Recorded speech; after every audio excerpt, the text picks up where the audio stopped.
안녕하세요. 경리서당의 강경입니다. 고전에서 배우는 지혜입니다. 오늘 영상은요, 논어 구절로 한번 얘기해 보겠습니다. 배움을 대하는 4가지 자세가 있는데 그 이야기 하면서 우리 배움을 한번 배워보실까요?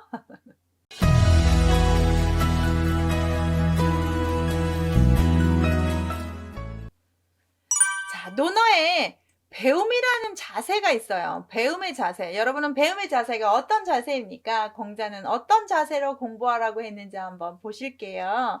자, 이런 말이 나옵니다. 생이 지지자 상야라. 학이 지지자 차야라. 곤이 지지자 우기 차야라.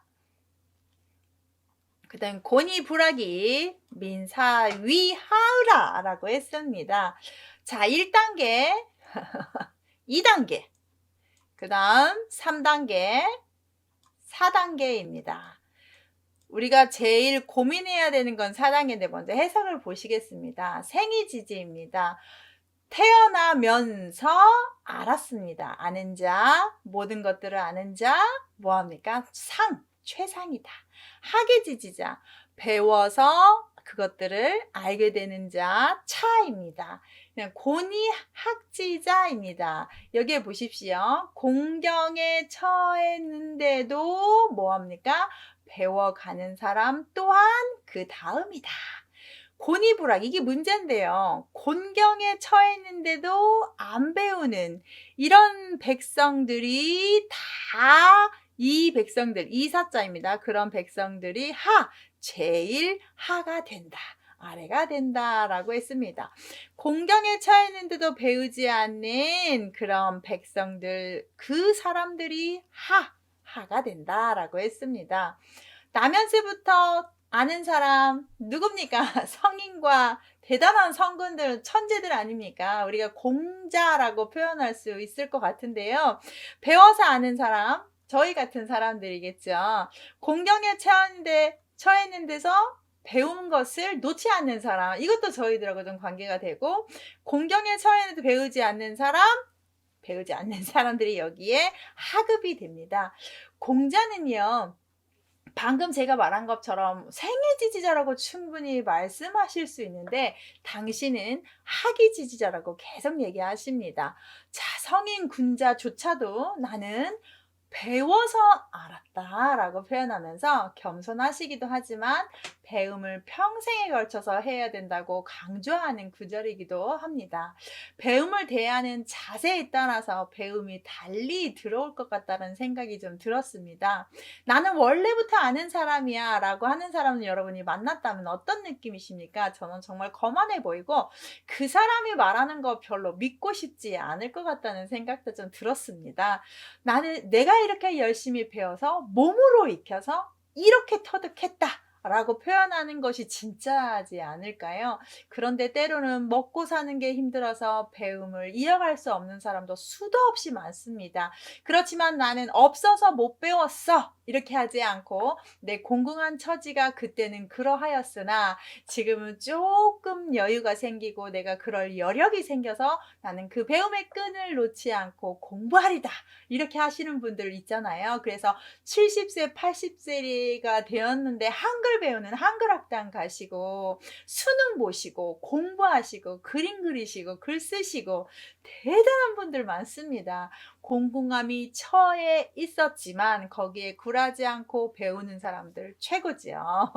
그런데 공경에 처했음에도 배워야 함에도 배우지 않는 사람들 때문에 나라가 별로 좋지 못하다까지 평가를 합니다. 좀 오버일 수 있는데 왜 그러냐면 공공에 처했는데도 배우지 않는 사람들은 자기 자체도 자존감이 낮아지면서 상당히 밝게 살기가 힘들다고 합니다. 안 그런 사람도 분명히 있겠지만 그 나쁜 기운은 금방 전파가 됩니다. 자, 공공한데도 배우지 않고 자존감이 낮은 부모가 있다고 예를 들어볼게요. 그러면 그런 부모가 자녀를 키울 때 자존감을 높이면서 키우겠습니까? 쉽지 않을 것 같은데요. 그거 공부해서 뭐하냐 때려쳐라 빨리 나가서 돈이나 벌어라 라고 막말을 하지 않을까요?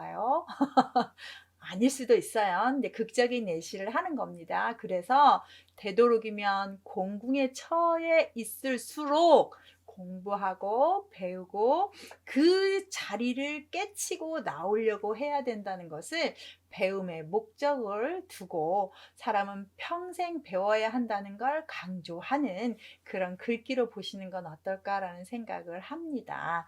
뭐 예시가 적절하게 맞아 떨어지진 않지만 저는 좀 그렇게 생각을 했습니다.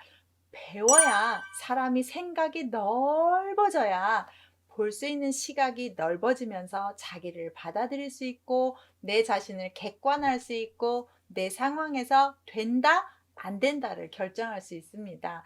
배움이 약간 모자란 분들은 되지 않은 것도 된다고 하고 될 것도 못 된다고 합니다. 그렇게 되면 올바른 판단이 안 되지요. 안 될 걸 된다라고 하면 사기꾼입니다.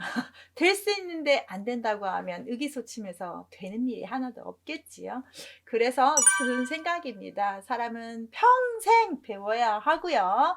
그 배움이 나도 남도 좋게 되면 돈도 따라온다고들 하는데, 자, 생이지지자처럼 보였던 공자조차도 배워서 나는 아는 자라고 하였으니 우리는 공궁에도 배우시고 배워서 알아가시면서 객관화하는 시각도 갖고 메타인지도 갖고 여러 가지의 생각을 할 수 있는 지혜로운 사람이 돼야겠다 라는 생각으로 저는 고전의 지혜 여기에서 이렇게 배웠다고 생각합니다.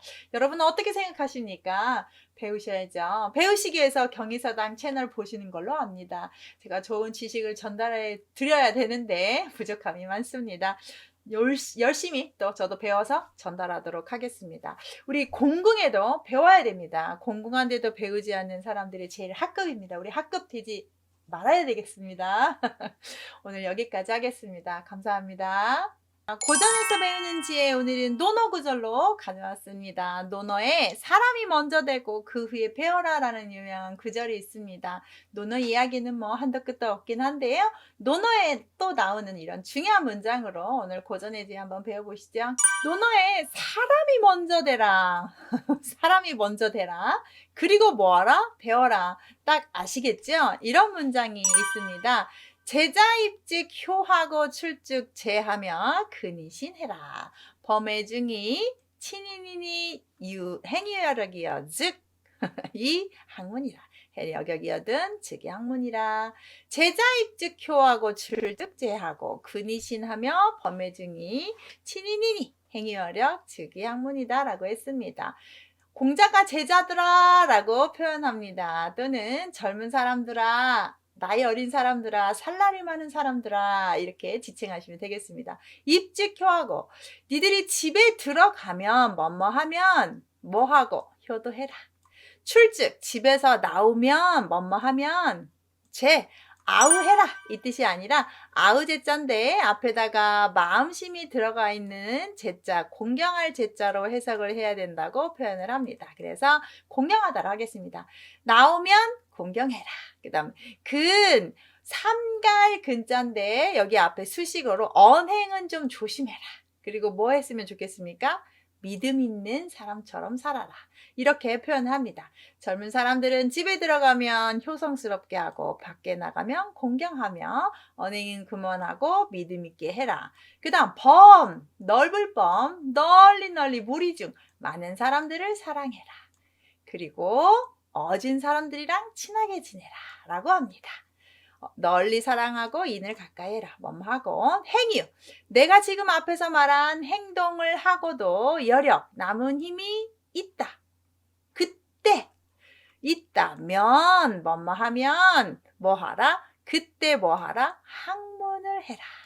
자, 그렇게 하고도 남은 문이 있으면 글을 배워라 라고 했습니다. 문을 배워라.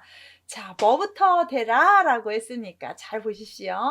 효도해라, 공경해라, 언행을 조심하고 믿음 있게 하고 사랑하고 어질며 이게 다 된 사람만이 공부를 할 수 있는 것 아니겠느냐라고 하는데 아주 유명한 말이지요. 제자가 우리가 배우는 사람이라면 기본적으로 성품이 돼야 된다고 표현하시는 것 같습니다. 우리가 놓치는 것들이 많았죠. 집집마다 아이들의 공부가 집안의 큰 주의 계획이 됩니다. 저는 뭐 그러지 않으려고 많이 많이 노력하면서 아이들을 거의 키웠는데요. 저도 뭐 인간이니까 또 그런 경우도 있었겠지요. 그렇지만 이 구조를 익히 젊었을 때부터 알고 있었고, 저의 또 교육관과 인생관은 사람이 먼저다. 인간이 먼저다. 인격이 돼야 공부도 되는 거다라는 걸 익히 저는 그렇게 하려고 했던 것 같습니다. 그래서 지금 후에 아직 다 키우진 않았지만 성인이 된 아들을 좀 보면 확실히 인격적으로 아직까지는 사람이 먼저 된 것 같습니다. 자, 집에서 효도하고 남 공경할 줄 아는 사람이 공부를 해야 그 공부의 진짜의 맛을 알지 않겠습니까? 성공을 위해서, 돈을 위해서, 부를 위해서 공부하는 사람이 정말 공부를 잘해버리면 도덕성이 떨어지면서 그 잘하는 공부를 어디에 어떻게 쓸지 않습니까? 요즘 사이버로 범죄가 많습니다. 사이버 범죄를 뭔가를 잡아내는 경찰이 되든지 아니면 해킹하는 사람이 되든지 지혜를 어떻게 사용하는지를 우리가 잘 활용해야 됩니다. 똑똑하다고 다 좋은 게 아니라 나의 지식이 나와 남에게 도움이 되는 걸로 사용돼야 사회가 발전하고 나도 발전하고 나라가 발전하고 그러지 않겠습니까? 그래서 효도와 공경하는 인간성이 되고, 삼갈 줄 안다는 말과 행동을, 특히 말을 조심할 줄 아는 사람이 군자지요. 그래서 말은 한번 뱉으면 담기 있습니다. 그리고 믿을 신, 정말 저는 이걸 많이 강조하는데요. 사람을 믿는다는 것은 그 사람의 말과 행동이 일치하고 계속 신임을 쌓기 때문에 믿습니다. 이건 뭐 사회에서는 평판이라고 얘기해야 되나요? 그래서 평판이 좋은 사람들은 우리가 믿고 따르죠. 이게 돼야만이 공부를 잘해도 그 사람은 된 사람이다, 어른이시지, 존경할 만하지 라고 말이 나오지 않겠습니까? 자, 여기에 보십시오. 사랑과 인이 빠지지 않습니다. 공자는 어지른을 빼놓고 말 수 없는 분이시죠. 정말 사랑하는 걸 강조하시는데, 많은 사람들을 안쓰러운 마음으로 연민으로도 보고 보살필 줄 알아야 된다고 표현을 하십니다. 많은 사람을 사랑하라. 그리고 주위에 좋은 사람을 옆에 두라라고 했습니다. 내 주위에 5명의 평균값이 즉 나다 라는 말들이 있습니다. 얻은 사람하고 친하게 지내면 그 사람 따라서 기부도 하고 봉사도 하고 좋은 일도 하고 참을 줄도 알고 즐길 줄도 알고 그 사람들과 행복한 일을 하지 않겠습니까? 나쁜 사람하고 가까이 하면 나쁜 일을 하는 경우가 많겠죠. 마약하는 친구를 옆에 두었다고 해봅시다. 분명히 마약을 하게 될 겁니다. 정말 얻은 사람과 친하게, 이 모든 것들이 우리 일상생활의 전부일 텐데 이것들이 어느 정도 지키기가 힘든 걸 공자도 알고 있었습니다. 이걸 하고 난 후에 학문을 해라. 그렇다면 기본으로 인격이 된 사람이 공부를 하게 되면 공부에 대한 어떤 깊이와 넓이와 그것을 활용할 수 있는 지혜가 정말 크지 않았을까요? 그런데 요즘은요, 공부만 하면 이 앞에 하는 효도하는 거, 공경하는 거, 조심하는 거, 믿음 있게 하는 거, 사랑하는 거 다 뒤로 미루죠. 공부 하고 나중에 하라고. 자, 학창 시절엔 공부만 하고 사랑하지 말라고, 연애하지 말라고 하시죠. 뭔가 취업하고 고시 합격하고 그다음에 뭘 하라고. 그런데 사람 사는 게 그렇게 맺고 끊음이 쉽게 되던가요? 쉽지 않지요. 근데 공자가 조금 순서를 바꿔 말하니 위로가 되는 듯 하기도 합니다. 자, 효도하고 공경하고 기본 예의와 신의와 언행의 일치와 사랑이 있은 후에 공부하라고 합니다. 울림이 있는 글입니다. 제가 나름 이렇게 풀이했지만 여러분은 어떻게 다가왔는지는 모르겠습니다. 댓글로 공유하시면 같이 또 제가 댓글 달면서 이야기할 텐데요. 기본 중에 기본이 되고 그 나중에 공부하는 것을 권하는 공자의 말에 저는 적극 동의합니다. 사람이 먼저입니다. 오늘 고전의 지혜 이렇게 한번 배워봤습니다. 감사합니다.